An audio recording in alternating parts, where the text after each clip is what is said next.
Next Carti topic. Again, we're just keeping it all Carti today. Like the good old days.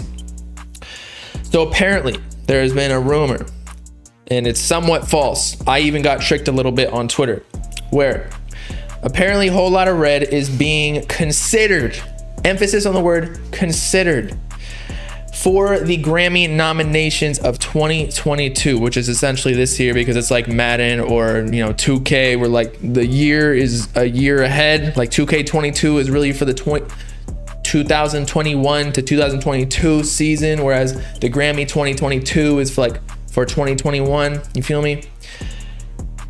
However, just consideration of a nomination just means that Carti's team, Interscope, OG, basically just sent in Whole Lotta Red to be considered to be nominated. That does not mean it was nominated.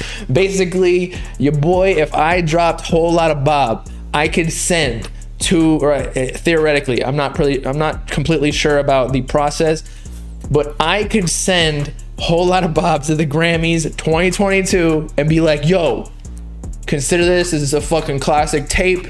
Like, you might want to nominate it. Just think about it, listen to it, bless your ears, maybe bring it to the bathroom, go beat your meat, because I know how it makes you feel. And yeah, just too cool. I don't think he's gonna win. I don't even think he's gonna be considered to be, or I don't even think he's gonna be like a nomination officially, because look at this. So I'm looking at the top 20 best rap albums of 2020 staff picks. This is from Billboard's official website. So Billboard and Grammy, I assume, are like pretty similar committees, or new story on Carti's Insta. Is it anything crazy? Let me know in the chat and we'll go check it out if it's like telling of any information. But yes, I agree with you. Eugenio, I don't think it's necessarily going to be nominated, but still, I personally believe that it was the best album of 2020. However, it is a little bit odd that it's being considered for the 2022 Grammy for 2021, because it was dropped in 2020, but since I guess it released at the very end, like literally like the last week of 2020, that they're considering it a 2021 album, or at least Carti's team is, so that's why they submitted it. But that might make the Grammys say like, nah, that doesn't even fit the criteria. But anyway, so here are the top 20 staff pick albums of 2020. Benny the Butcher, Gunna, Wanna, Moneybagg Yo Time Served, Megan Thee Stallion, Sugar, Mac Miller, Circles, Flo Milli, Nas, King's Disease, don't know who that is, Logic, No Pressure, West Side Gun, Juice WRLD, Legends Never Die. That low-key might win. Or was that part of the 2021 Grammys? It might have been, I don't know. Chica, Industry Games, Polo G, The GOAT, 21 Savage, Savage Mode 2, Freddie Gibbs, Jay Electronica. Okay, so we got Eternal Take, Pop Smoke, Shoot for the Stars, Aim for the Moon, which was a solid project, and Lil Baby, My Turn. My Turn was actually pretty critically acclaimed. I personally believe Whole Lotta Red, at least for like my music taste. Lil Durk's album is probably in question as well, because his album was bussin' as well, streams wise at least. Lil Baby and Lil Durk in the rap game for 2020, they were surpassing everybody, even Uzi, even though Eternal Take had like super high first week sales. But I think Whole Lotta Red was actually the best album of 2020. If you ask me, Logic made the list. It ain't valid. This last year list, ain't it? This is Billboard. But I'm just saying in general, like Whole Lotta Red was dropped in 2020, so I'm comparing it to 2020 albums. I understand that some of these were already considered for the 2021 Grammy Awards. But either way, I'm just saying Whole Lotta Red was one of the most influential albums. If you ask me, I mean, the whole underground is rapping on a Whole Lotta Red beats. We got Yeet. We got some underground rappers who spawned from Whole Lotta Red. And I know Yeet and all these rappers been rapping on other beats, but once the rage beats took over, or the dark beats, I don't even know what you want to call them, from Whole Lotta Red. Now we got Yeet and Can. Even Autumn's kind of rapping on him now, from his last snippet that Yeet was saying that he was rapping like him. Well, everybody is kind of like a derivative of Carti right now. We got the whole underground rapping on it. Carti's story, not that important. Just random stuff. Okay. Fago, nah. I said Fago is kind of like a young thug, I guess, Carti influence. But yeah. Trip at Night kind of spawned from Whole Lotta Red, even though technically speaking, Mr. Rage was previewed before Whole Lotta Red dropped. But with Trippie and Carti being friends, I'm sure that Trippie heard some of the songs. I'm almost positive. Plus, I believe Mr. Rage was produced by Luso, right? Or one of those people in the hyperpop collective, producer collective with Starboy and Out of Town. And those were the producers for a Whole Lotta Red. So I'm sure that Trippie got in contact with them kind of the same time as Carti, because they were like getting close in the industry.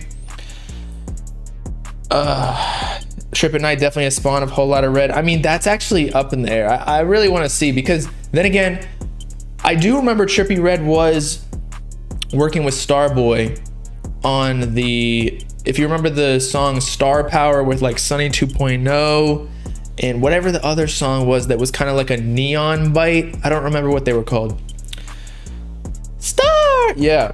Filthy was a beast too, but I don't think anybody working with Filthy Uzi need to hop on those shits. So Hello Kitty, thank you. That was exactly Cochise jacked Carti's whole baby boy. Look, I don't care if Cochise jacked, I don't care if he did jacked Carti off, pause, but he kind of progressed it. Now Carti's not even on the baby voice, so like it doesn't matter who started what, because I'm sure Carti took influences from other people. He took rock or alternative influences for a Whole Lotta Red or punk or whatever it is, and then morphed it with hip hop. So nobody really starts anything except for like cavemen. And I'm sure you could relate like 808s back to fucking people knocking stones together and echoing in the sky or within a cave. I don't know. But it's just about who does it best. And right now the baby voice is kind of on lock with Cochise, but then again, that's just because Carti is on his, he moved past that. That was Whole Lotta Red V1, kind of like Die Lit. But it would be cool to see Carti on that baby voice again, so that he can reclaim his territory. The caveman created the baby voice, probably, bro. Some dude that grew up without vocal cords, didn't know how to speak. Whole Lotta Red was Die Lit 2. I think Whole Lotta Red V1 was Die Lit 2. I don't think like the actual Whole Lotta Red that dropped was Die Lit 2, if that makes any sense, because V1 kind of like neon place, I could kind of see those being on Die Lit. They were kind of like in the same lane. So I think that's why originally Carti delayed Whole Lotta Red V1, because it was too similar. He wanted to like progress past this Die Lit phase of that kind of music. Uzi confirmed that Pink Tape is just alien set. Bruh. And yeah, New Neon is old, exactly. New Neon was recorded way back in Whole Lotta Red V1. Place 2, exactly. And then people thought Drake was on it and all that. We all know who created the baby voice. Honestly, the people who created the baby voice was like Young Thug. So Carti didn't even create that shit. It was like, maybe not even Young Thug. It was like Lil Wayne, Young Thug. Like, you gotta study, or not even study, just go listen to like their old music, where they were kind of on that vocal influctuation shit, if that's even a word, trying new melodies and all that, and using auto-tune, like the plug in auto-tune and start recording. Like that started with Lil Wayne. But then again, the auto-tune with singing started with T-Pain. So maybe even T-Pain started all that shit.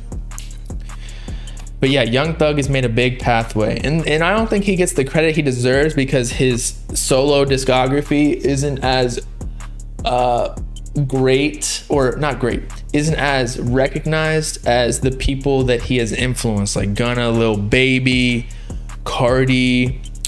I don't even know who else, but there's a long line. Fago. I'm sure like Young Thug is still relatively young. He's still like 30 something. So within the next decade or so, we're gonna have like clone of clones, because Carti is a clone of Young Thug. There's already clones of Carti, and then the clones of Carti are also gonna have clones. Somebody giving T-Pain is a goat. I fuck with T-Pain. I Get Money with Lil Wayne, and I'm in love with a stripper. She riding, she rolling, she rolling. Carti alternative album, that was basically a whole lot of red, bruh. And all these artists are Prince's grandchildren. Okay, see, you can always bring the influence back to somebody else. And Prince took influence likely from other people as well. And by the way, I just want to say that I posted like a Lil Durk, like might have been caught cheating with like transsexual, and I said a slur in the title, and I didn't even realize it. I didn't even know that word trans was bad. So I gotta learn. I'm too old for this at this point. I might have to just retire. Narcissist actually changed the King Vamp tour. Yes, it did. How is that a slur? I don't know, but I mean, I guess it's just whatever offends you. You can't choose what word offends people, so you just got to be careful. I said sorry and I'm out. If people want to get mad still, like, it's all good. I understand. It's like the N-word. Like, even if I don't necessarily want to offend a black person by saying the N-word, if it offends them, I won't say it, you know? And I don't say it. You feel me? I'm finna get canceled again. Exactly. I get canceled like all the time. I saw somebody mention, I think it was Red Pines on Twitter. They said, or he said, that it would be huge for hip hop if Whole Lotta Red actually won the Grammy, which it most likely won't, because it'll show that like hip hop is actually progressing rather than the Grammys always just being on some old head shit, picking, I don't know, Nas albums or Freddie Gibbs. I don't even know who won. I don't even pay attention to the award ceremonies or the Grammys, because it's always like, it's not necessarily my interest. It's always, again, the old heads. So if Whole Lotta Red won, which again, it probably won't, like, I think the old heads would riot. Meg won. Okay, so Meg is actually kind of new age, but she's still kind of on like the Cardi B wave. Didn't Cardi B win like the year before? So that's just like, it's nothing new. It's just kind of a regurgitation of Lil Kim, Nicki Minaj, Cardi B, you feel me?